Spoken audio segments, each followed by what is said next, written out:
ইয়া আদম উসকুন আনতা ওয়া যাওজুকাল জান্নাতা ওয়া কুলা মিনহা রাগাদান হাইসু শিতুমা ওয়ালা তাকরাবা হাযিহিশ শাজারাতা ফাতাকুনা মিনাজ জালিমিন।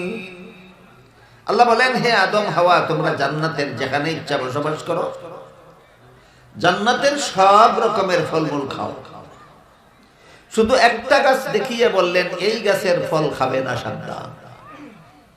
ঘটনা আজকে নতুন শুনলেন না, আরো শুনেছেন, কিন্তু শেষ পর্যন্ত ইবলিসের ধোঁকায় পড়ে আদম নিষিদ্ধ গাছের ফল খেয়েছিলেন।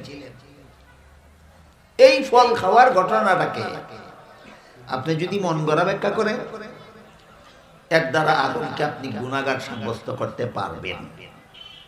কেমন ব্যাখ্যার দ্বারা? মন গড়া ব্যাখ্যা করলে গুনাহগার সাব্যস্ত করতে পারবেন।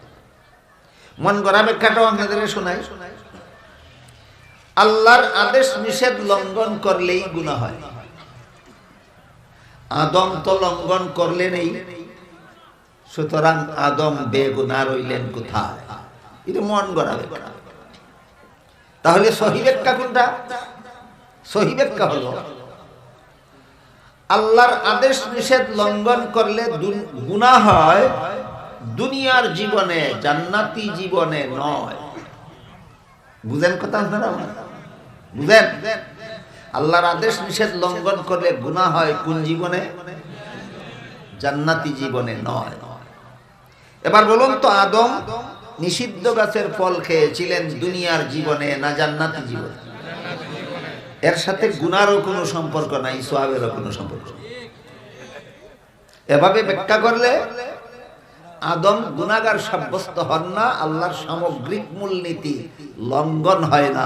সুতরাং এটা হইল সহি ব্যাখ্যা। আরো সহি ব্যাখ্যা অনেক আছে, তাফসীরের কিতাবে লেখা আছে। সুতরাং নবী রাসূল সম্পর্কে একটা সহি ব্যাখ্যা আমরা কি পেলাম? যে সমস্ত নবী রাসূলগণ আজীবন বেগুনাহ মাসুম। নবী রাসূল সম্পর্কে 2 নম্বর সহি ব্যাখ্যা হলো, হাদিস শরীফে রাসূল করিম সাল্লাল্লাহু আলাইহি ওয়াসাল্লাম বলেন, আল আমবিয়াউ আহইয়াউন ফি কুবুরিহিম।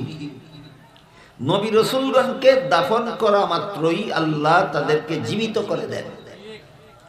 দাফনের পরে কোন নবী মুর্দা থাকেন না, সাথে সাথে জিন্দা হয়ে যায়।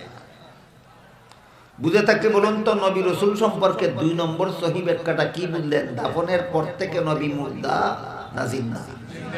জিন্দা। কেউ যদি বিশ্বাস করে যে দাফনের পরেও নবী মুর্দা, তাহলে সে মন গড়া ব্যাখ্যা মতো নবী বলে।